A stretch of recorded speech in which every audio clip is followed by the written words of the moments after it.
To fix a GE dishwasher that won't latch, it's essential to identify the underlying causes. Poor installation, a stiff gasket, or internal items obstructing the door can all prevent the appliance from closing properly. Correcting the installation is crucial. Adjust the dishwasher's level by turning its leveling legs to ensure stability, which will prevent the door from hitting the cabinets while closing.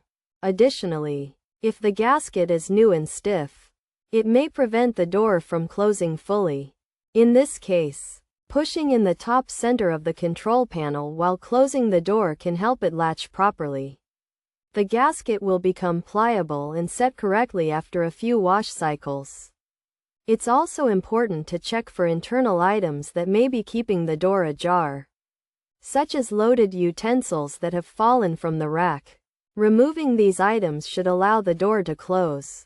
By following these simple steps, fixing a GE dishwasher that won't latch can be a straightforward process.